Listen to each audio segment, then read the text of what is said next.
네, 안녕하세요. 네, 오늘은 마태복음 6장 말씀을 함께 읽어보고 싶은데 읽어보진 않고 중간중간에 제가 생각했을 때 말씀의 맥락에 있어서 중요한 부분들을 함께 같이 읽어보도록 하겠습니다. 제가 이 말씀을 읽으면서 하나님의 왕국의 어떤 관점에 대해서 생각해보는 어떤 시간이 되었습니다. 하나님의 나라라고 일반 개역 한글판에는 이렇게 써져 있고요.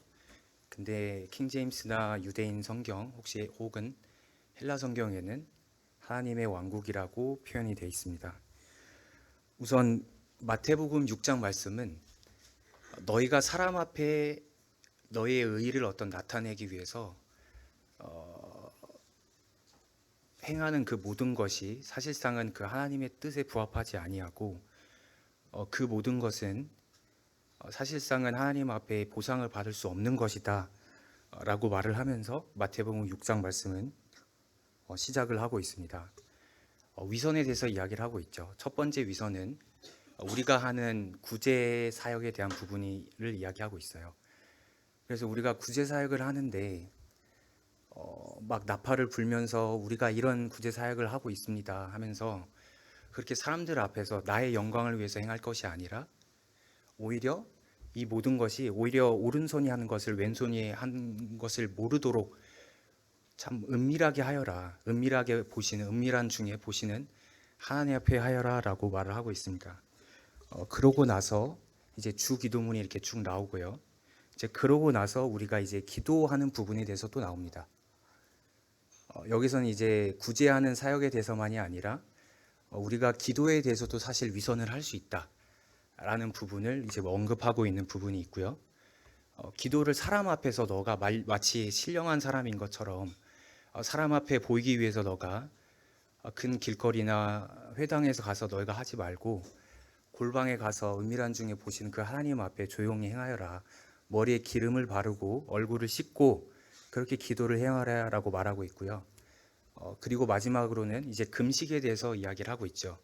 이 금식에 대해서도 사람 앞에 이렇게 행하는 사람들은 사람에게 보이기 위해서 얼굴이 괜히 막 흉하게 하면서 나 지금 엄청 힘들어 사람 앞에 보기 위해서 흉하게 하면서 그렇게 금식을 하는데 그렇게 하지 말라는 것입니다. 그러고 나서 이제 바로 주기도문이 이렇게 나오게 됩니다.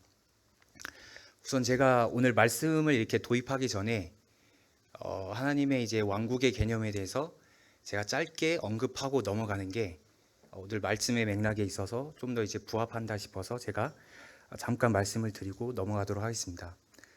우선 하나님의 나라가 아니라 정확한 표현은 하나님의 왕국이고요.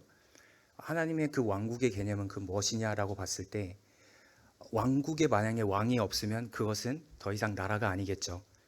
왕이 없으면 더 이상 의미가 없는 게 바로 그게 왕국입니다.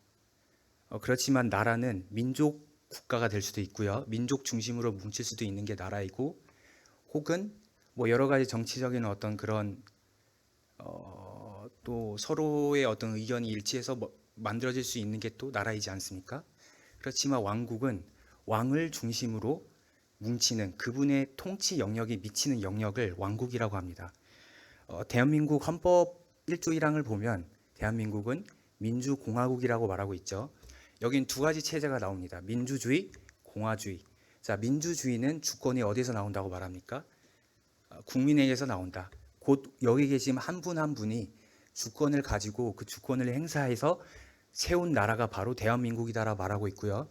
그리고 두 번째, 공화주의는 무엇입니까?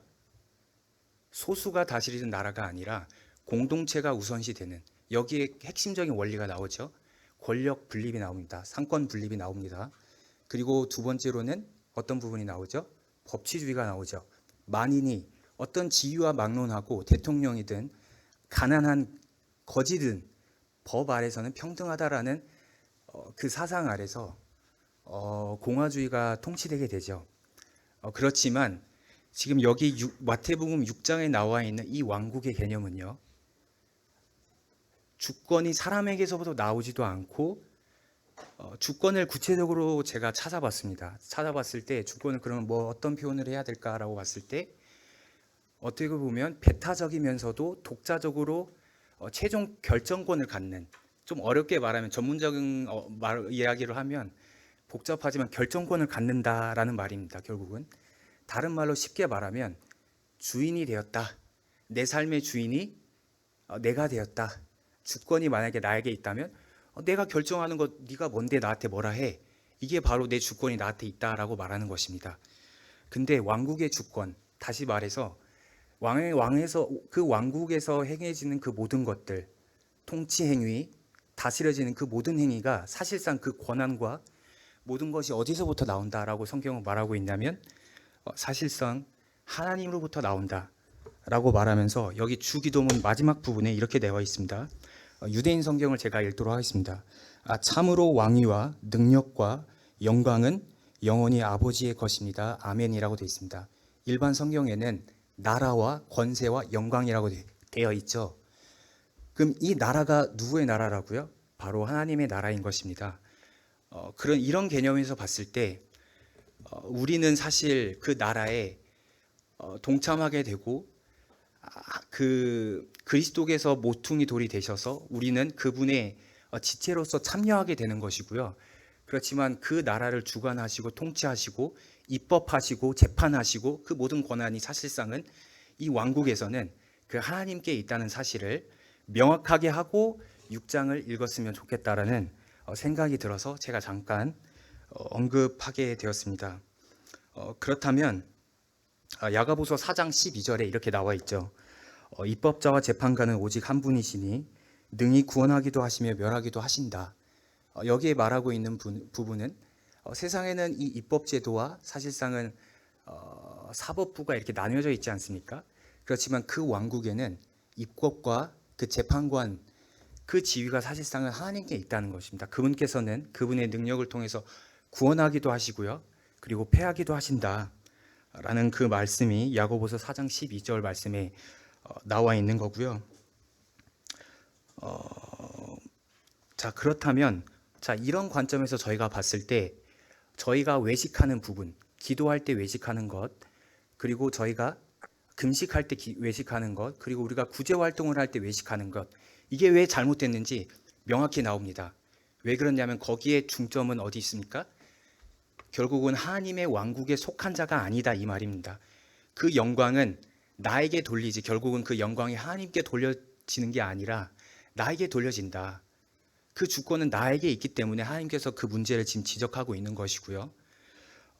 결국은 그 마음 가운데 하나님을 주로 모시지 않는 사람에게서 나올 법한 그런 모습인 거죠. 그렇지만 저희는 구원을 받았지만 살아가면서 이러한 모습들을 저희는 종종 보일 때가 있습니다.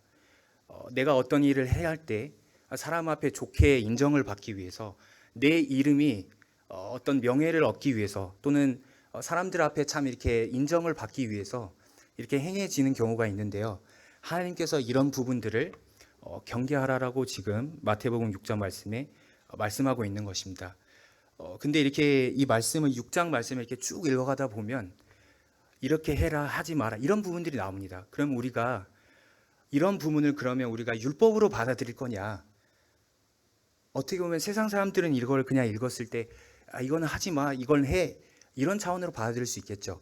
그렇지만 구원받은 저희 입장에서는 어떻게 봐야 할까요? 이 말씀을 마태복음 5장, 6장, 7장 말씀은 예수님께서 제자들에게 가르치는 말씀인데요. 하나님의 왕국에 대해서 그분은 지금 제자들에게 지금 말해주고 있는 것입니다. 로마서 최근에 저희가 그 청년에서 배운 말씀이기도 합니다. 로마서 6장 8절부터 14절까지 보면 이렇게 나와 있습니다. 만일 우리가 그리스도와 함께 죽었으면 또한 그와 함께 살 줄을 믿는다라고 말하고 있습니다.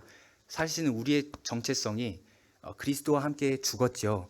그리고 그와 함께 죽었으면 또한 우리는 그와 함께 살기도 하였다라고 지금 8절은 지금 말하고 있고요. 그리고 10절에 넘어가서 보면 그가 죽으심은 죄에 대하여 단번에 죽으시며 그가 살아 계심은 하나님에 대하여 살아 계신다라고 라는 지금 말씀을 로마서 6장 10절에서 지금 하고 있습니다.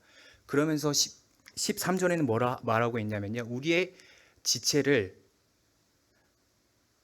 불의의 무기로 이렇게 드릴 것이 아니라 죽은 자 가운데서 다시 살아난 자와 같이 우리의 지체를 의의 무기로 드리라 라고 지금 13절에는 말하고 있고요. 그러면서 최종적으로 14절에는 뭐라고 말하고 있냐면 죄가 너희를 주장하지 못한다 라고 말을 하면서, 이는 너희가 법 아래 있지 아니하고 무엇 아래 있습니까? 저희가 법 아래 있지 아니하고 은혜 아래 있다라고 말하고 있습니다. 그렇습니다. 저희가 오늘 이 말씀 기본적으로 세상적인 어떤 기준에서 들었을 때 이거는 매우 율법적일 수 있죠. 이렇게 하지 말고 저렇게 하지 말고 기도 이렇게 하고 외식하지 말고 그 다음에 기도문을 이렇게 외우고, 실질적으로 저희가 기성교회 가면 주기도문을 그냥 형식상으로 그냥 이렇게 달달 외웁니다. 형식적으로 이렇게 외울 경우가 있겠죠.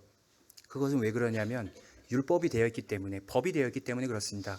그렇지만 양심이 하나님을 향해서, 세상을 향해서 우리 육이 죽었고 하나님을 향해서 양심이 산 우리는 결국은 죄가 우리를 다스리지 못하고, 그렇기 때문에 우리가 어떤 말씀을 볼 때 그것을 율법으로 받아들이지 아니하고 우리는 그것을 은혜로, 하나님의 은혜의 관점으로 보게 되는 것입니다. 이 말씀이 우리에게 왔을 때 과연 우리는 어떻게 반응해야 될까라고 생각해 봤을 때, 내가 이걸 하지 말아야겠다 이런 관점이 아니라, 하나님께서 나에게 이런 부분을 명령하셨다면 나에게 생명으로 오신 그리스도께서 실질적으로 내 삶 가운데 그 하나님 나라에서 실제로 현재 행해지는 그런 모습과 같이 이 땅 가운데, 내 마음 가운데 그분의 영이 내 삶을 그렇게 이끌어 가겠구나, 이 삶이 얼마나 은혜로운가 하면서 오히려 하나님의 그 위대함과 그 하나님의 성실함을 우리가 찬양하게 되는 어떤 관점을 가질 수 있게 되는 것입니다. 그러면 좀 더 구체적으로 저희가 예수님께서 이렇게 기도하라라고 명령하셨던 그 부분을 하나하나 한 번씩 그 의미를 좀 짚어서 보겠습니다. 이름이 거룩히 여김을 받으 하늘에 계신 우리 아버지여, 이름이 거룩히 받으시길 바라오며 라고 나와 있습니다. 유대인 성경에 이렇게 나와 있습니다. 이름이 거룩히 지켜지게 하시고 라고 되어 있습니다. 근데 여기 거룩하게 여겨진다 혹은 이름이 거룩히 지켜지게 한다, 이 말 앞에 무엇이 나와 있습니까? 하늘에 계신 우리 아버지라는 표현이 나와 있습니다. 이 관계는 주종의 어떤 관계에서가 아니라 아버지와 자녀의 관계에서 기입된 내용이라는 사실을 생각하고 읽어주셨으면 좋겠습니다. 그러면 이것은 어떤 뜻을 말할까요? 아버지의 이름이 거룩하게 지켜지길 바란다, 이 고백은 어떤 뜻일까라고 저는 해석해 봤을 때, 저희가 학창시절에 여러분 그런 경험이 있으신지 모르겠습니다. 막 싸웠어요. 누군가랑 너무 화가 나가지고 싸웠습니다. 그래서 선생님한테 불려갔어요. 근데 여러분, 그게 작은 싸움일 때는 여러분만 불러가서 혼나잖아요. 근데 계속 반복되고 엄청 크게 싸웠어요. 막 피가 나는 그런 싸움이었어요. 그럼 누굴 부릅니까? 그 싸움, 그렇죠, 아버지를, 부모님을 부르죠. 자, 내 싸움인데 왜 아버지가 개입이 되죠? 왜 그렇습니까? 그건 바로 아들과 아버지의 관계에서부터 나오는 것입니다. 우리가 여기서 기도를 할 때 하늘에 계신 우리 아버지라고 말하고 있습니다. 하늘에 계신 우리 주님, 왕이시여 이렇게 말하는 게 아니라 앞부분에 아버지라는 명칭을 두고 있고요. 그러면서 나오는 게 아버지의 이름이 거룩히 지켜지게 하시고, 이 말은 뭐냐면 삶에 있어서 사실상은 여전히 구원을 받았지만 육 가운데 행하는 정시은 나는 살아 있습니다. 여전히 하나님의 진리의 말씀의 관점에서 봤을 때 이것은 죽은 게 맞지만, 그분의 통치가 와서 우리가 새 몸을 입기 전까지는 순간적으로 이게 살아서 우리 삶을 주장할 때가 많습니다. 그를 통해서 우리가 원했든 원치 않든 우리가 복음을 때로는 어떤 마음으로 전한다고 사도 바울은 말하고 있습니까? 시기와 질투로 우리가 때로는 복음을 전한다라고 말할 사도 바울이 고백한 그런 말씀이 있지 않습니까? 하물며 우리가 복음도 때로는 그런 동기로 전하는데, 어떤 형제가 우리보다 월등히 너무나도 잘나고 나는 내 삶이 너무나도 안 되고 이런 모습을 봤을 때 우리 마음 가운데는 어쩔 수 없이 우리 마음 가운데 낙담하는 그런 마음, 그러면서 하나님을 원망하는 그런 마음을 우리가 품을 때도 있지 않았습니까? 그랬을 때 그분의 이름이 어떻게 됐겠습니까? 그분의 이름은 사실 거룩히 여김을 받아야 될 그분의 이름이 사실 우리 삶을 통해서 손장되는, 다른 사람들이 우리 개인적인 차원에서만 그게 발생한다면 그게 상관없겠죠. 그렇지만 우리가 사람들 앞에서 저 사람 구원받았다고 하고 하나님을 믿는 사람이라고 하는데 저 사람 삶은 사실상 세상 사람보다 못한 그런 모습을 우리가 볼 때도 있지 않았습니까? 그를 통해서 하나님의 이름이, 거룩히 함을 받으셔야 되는 그분의 이름이 훼손됐다.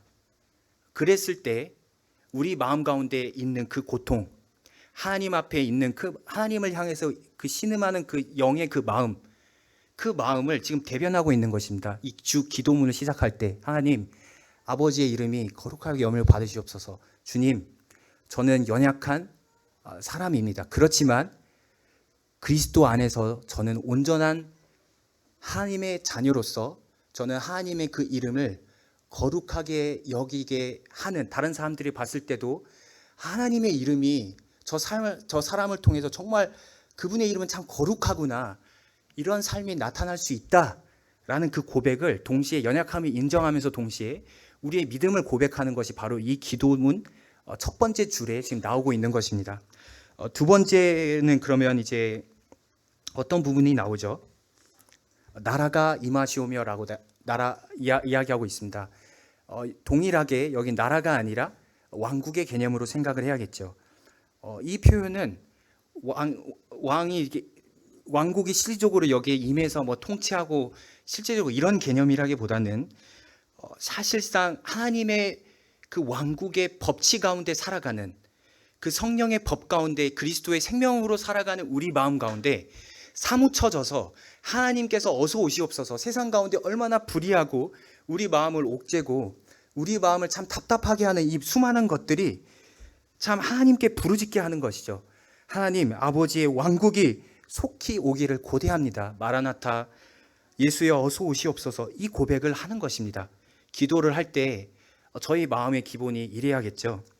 그리고 세 번째로, 뜻이 하늘에서 이루어진 것 같이 이 땅에서도 이루어지기를 바라나이다 라는 그런 고백을 하게 됩니다. 이것은 무엇입니까? 이것은 바로 주권을 하나님께 넘겨드린 우리 그리스도인들의 고백일 것입니다. 하늘 아버지의 뜻이 우리와 어떤 상관이 있습니까? 어떤 상관이 있냐고요? 그것은 왜 그렇습니까?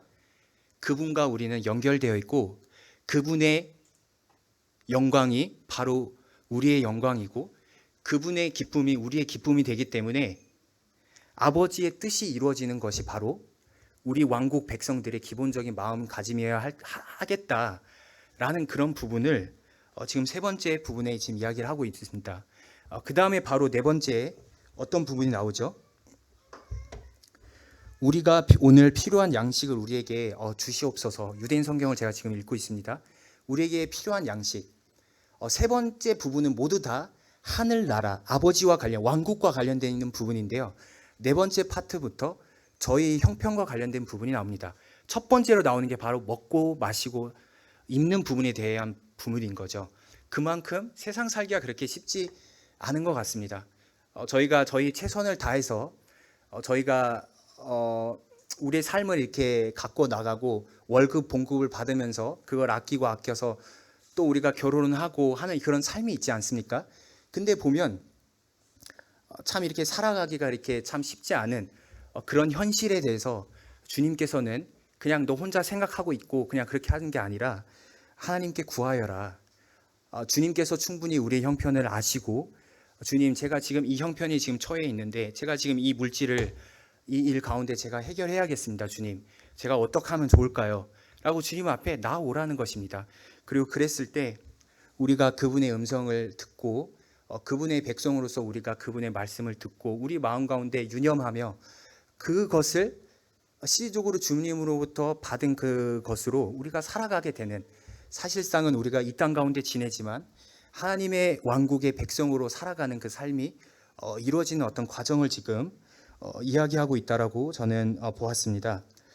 그 다음에 이제 나오는 것이요, 우리가 우리에게 잘못한 사람들을 용서한 것처럼 우리가 잘못한 것을 용서해 주시옵소서라고 합니다. 주님께서는 우리의 잘못을 용서해 준 게 아닌가요? 근데 왜 우리가 일반 성경에서는 우리가 죄 지은 것을 사해 주시옵소서 이렇게 말하고 있습니다.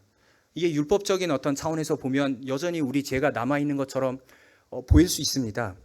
그렇지만 이 성경의 맥락을 어떻게 봐야 될까? 왜냐하면 이 부분이 14절, 15절에 다시 나옵니다.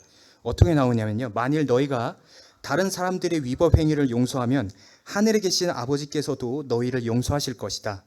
그러나 너희가 다른 사람들의 위법 행위를 용서하지 않으면 하늘에 계신 아버지께서도 용서하지 않을 것이다라는 이야기가 주기도문이 끝나고 나서 또 다시 반복이 됩니다. 그렇기 때문에 이것을 그냥 지나치기에는 너무 많은 부분을 포함하고 있기 때문에 이 부분에 대해서 제가 성경을 찾아보고 또 하나님 앞에 기도로 구했을 때 주님께서는 제 마음 가운데 마태복음 18장 21절부터 35절의 비유, 제자가 베드로가 묻습니다. 예수님께 만약에 형제가 저에게 만약에 잘못을 하면 제가 그를 몇 번 용서해 줘야겠습니까? 말하니까 7번이면 괜찮겠습니까? 묻습니다. 그러니까 예수님께서 뭐라고 답하시죠? 7번에 70번이라도 용서해라 라고 합니다. 그렇지만 7번에 70번이면 7 곱하기 70, 그렇죠? 실질적으로 그만큼 용서해라 하는 게 아니라 하나님의 왕국, 그러면서 말하는 게 뭐냐면 하나님의 왕국은 마치 마치 임금과 같다라고 말하면서 나오는 비유가 있습니다. 거기 비유에 어떤 게 나오냐면요. 10,000달란트를 빚진 한 종이 나옵니다. 그리고 100데나리온을 그 또 10,000달란트를 빚진 그 종에게 100데나리온을 빚진 또 다른 종이 나옵니다. 근데 여기서 왕이 딱 보니까 이 사람이 달란트가, 제가 계산을 해봤습니다. 한 달란트가 16년 동안 일해야 되는 봉급이더라고요. 16년이면 정말 오랜 시간이지 않습니까? 그래서 10,000달란트를 원화로 만약에 일일 봉급으로 해서 10만 원을 기준으로 해서 딱 계산을 해보니까 6조 원이 딱 나오더라고요. 10,000달란트. 이 돈 저희가 갚을 수 있는 돈입니까? 이 종이 갚을 수 있는 돈이에요? 갚을 수 없는 돈이죠. 근데 그 왕이 너가 이 10,000달란트 빚을 졌으니까 너의 처자와 너의 자식과 너의 모든 소유를 빼앗아서 옥에 투옥하려고 합니다. 그러자 그가 자비를 구하죠. 그러니까 하나님께서 임금이 그를 긍휼히 여겨서 그를 풀어주게 됩니다. 그렇지만 그가 나가서 곧바로 그에게 100달란트가 아니라 100데나리온 빚진, 100데나리온이면 하루에 봉급을 10만 원이라 쳤을 때 1,000만 원입니다. 1,000만 원을 갚지 않은 자를 보고 너 왜 안 갚아? 그리고 그를 감옥에 가둬 투옥하게 되는 일이 발생하게 됩니다. 그걸 보면서 임금이 그 소식을 듣고 노하면서 그를 부릅니다. 그러면서 하는 말이 뭐냐면요. 악한 종이라고 말합니다. 악한 종. 바로 여기서 나와 있는 이 용서의 개념. 그것은 무엇을 말하고 있습니까? 이 5조 원, 6조 원이 되는 10,000달란트는 바로 우리의 죄를 말하고 있는 거겠죠.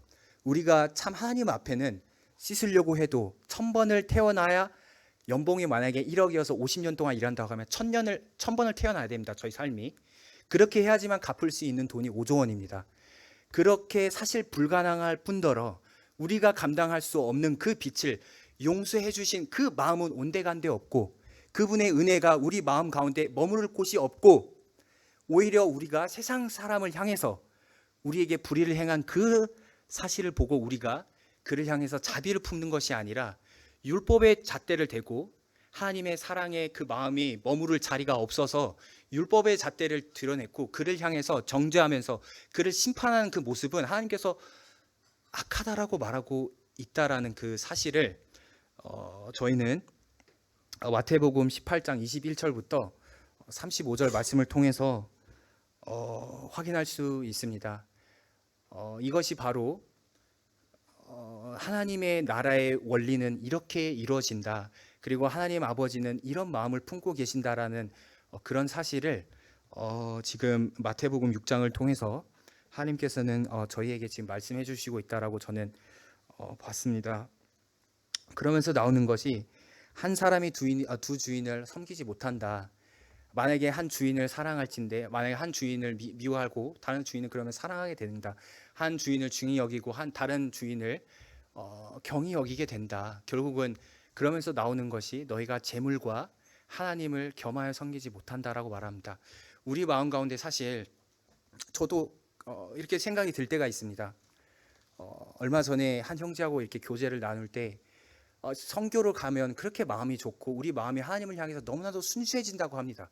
왜냐하면 그 현교 현지는 제게 아무것도 없지 않습니까? 제가 챙겨간 물질 딱 제한적인 그 물질, 제 집도 없고요. 제가 아는 사람도 없습니다. 제가 의지할 게 아무도 없죠. 그럴 때는 우리가 순전히 하나님을 바라볼 수 있고 그 하나님의 위대함과 그 하나님의 높으심과 그분의 영광을 우리가 찬양하게 됩니다. 그렇지만 한국에 오는 순간 우리는 우리의 것을 의지할 게 많죠. 차도 있고요. 적금해 놓은 적금도 있고 내 집도 있고 물론 제 집은 아니지만요. 대출이지만 의지하는 것이 많습니다. 우리의 마음이 과연 어떻게 해야겠느냐? 너의 주인이 재물이냐? 아니면 하나님이냐? 지금 이거를 지금 하나님께서 묻고 계십니다. 그러면서 하나님께서 결론적으로 33절 말씀에 아주 신앙의 본질이 되는 말씀이죠. 우리의 삶이 어떤 삶의 방향이어야 하는지에 대해서 성경 말씀은 33절에 제시하고 있습니다. 그런즉 너희는 먼저 그의 왕국과 그의 의를 구하라라고 되어 있습니다. 자, 아까 앞서 제가 말씀드렸다시피 너희는 그분의 왕국을 추구하여라라고 했을 때 통치 영역이겠죠. 하나님께서 통치하신 그 통치, 모든 통치 영역, 그 안에는 성령의 열매들로 충만할 것입니다. 성령의 열매들이 어떤 것이 있습니까? 사랑과 희락과 화평과 오래 참음과, 그렇죠? 양선과 절제와 충성과 온유와 이러한 것들이 있지 않습니까? 그 하나님의 왕국의 백성은 이러한 마음으로 살아갑니다. 제 의지로요? 그렇지 않습니다. 제 의지가 아니라 하나님의 그 독생자이신 그 예수 그리스도를 마음의 주인으로 모시면서 내 마음 가운데 지금 돈을 많이 벌려면 내가 지금 이 일 해야겠는데 이 일을 하려고 하고 보니 내가 지금 주일날 예배를 못 오네. 그럼 하나님의 나라를 추구하는 사람은 어떻게 행해야 하는 것이죠? 말하지 않아도 우리는 너무나도 잘 알고 있습니다. 하나님의 나라를 추구하라라고 하는 것은 바로 그분의 통치 아래 온전히 복종되어진 너가 되어라 라고 지금 말하고 있는 것입니다. 그것은 내가 열심히 해서 노력해서 얻는 것 아니고요. 오히려 나의 주권을 내가 가지고 내 거라고 생각하고 있었던 이 모든 것들을 주님 앞에 내어드리는 거죠. 주님, 제 삶의 주인이 사실 저인 줄 알았는데 저 아닌 것 같네요. 주님, 주님께서 제 삶의 주인이십니다. 이 고백을 주님께서는 원하십니다. 그래서 저희가 섬기게 되죠. 교회에서도 유학생 모임도 섬기고요.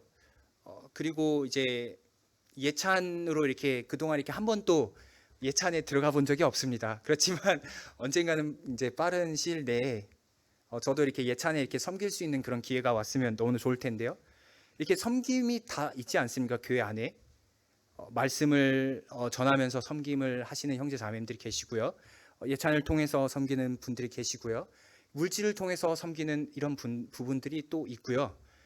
또 말하진 않지만 옆에 형제가 어려울 때 그냥 옆에 있어주는 것, 그 형제 이야기를 들어주는 것, 또 그 형제의 어떤 형편 어떨까, 그러면서 그 형제 옆에서 어떤 육신의 생각이 올라올 때 그 형제의 육신의 생각을 제어해주고 하나님 앞에 그를 인도해주는 것, 이런 섬김이 있지 않습니까?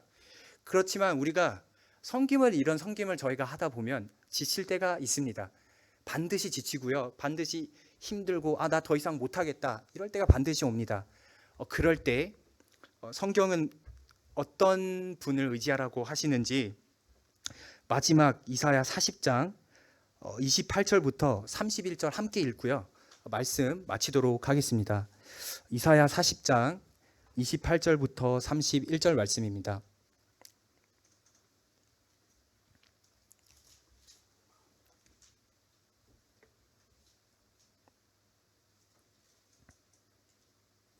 네, 그러면 같이 읽도록 하겠습니다. 시작. 너는 알지 못하였느냐? 듣지 못하였느냐? 영원하신 하나님 여호와 땅끝까지 창조하신 이는 피곤하지 않으시며 곤비하지 않으시며 명철이 한이 없으시며 피곤한 자에게 능력을 주시며 무능한 자에게는 힘이 더하시나니 소년이라도 피곤하며 곤비하며 장정이라도 넘어지며 쓰러지되 오직 여호와를 앙망하는 자는 새 힘을 얻으리니 독수리가 날개치며 올라감 같을 것이요 다른 박질하여도 곤비하지 아니하겠고 걸어가도 피곤하지 아니하리로다 라고 되어 있습니다. 우리의 의를 가지고 우리의 노력을 가지고 우리의 선을 가지고 섬기는 거 아닙니다. 마태복음 6장은요. 우리는 바로 우리가 심지어 먹는 것까지 우리가 어디 가는 것까지 이 모든 것이 그분 안에 그분의 주권 아래에 있다라고 하고 있고요. 그리고 그분의 주권 아래에 행해지는 그 모든 것은 사실 그분께서 모든 것을 예비해서 우리가 그걸 행할 수 있는 능력을 그분 안에 담아 두었다고 이사야 40장 28절부터 31절은 말하고 있습니다. 오늘 이렇게 마태복음 6장 말씀을 이렇게 묵상하면서 물론 이렇게 알고 있는 이렇게 부분이지만 다시 한번 이렇게 좀 세밀하게 이렇게 또 하나님의 말씀을 또 묵상하고 여러 말씀을 이렇게 또 찾아보면서 제 개인적으로 되게 하나님 앞에 정말 감사한 그런 시간이었던 것 같고요. 또 이런 기회를 주신 하나님께 찬양을 드립니다. 네, 말씀을 마치도록 하겠습니다.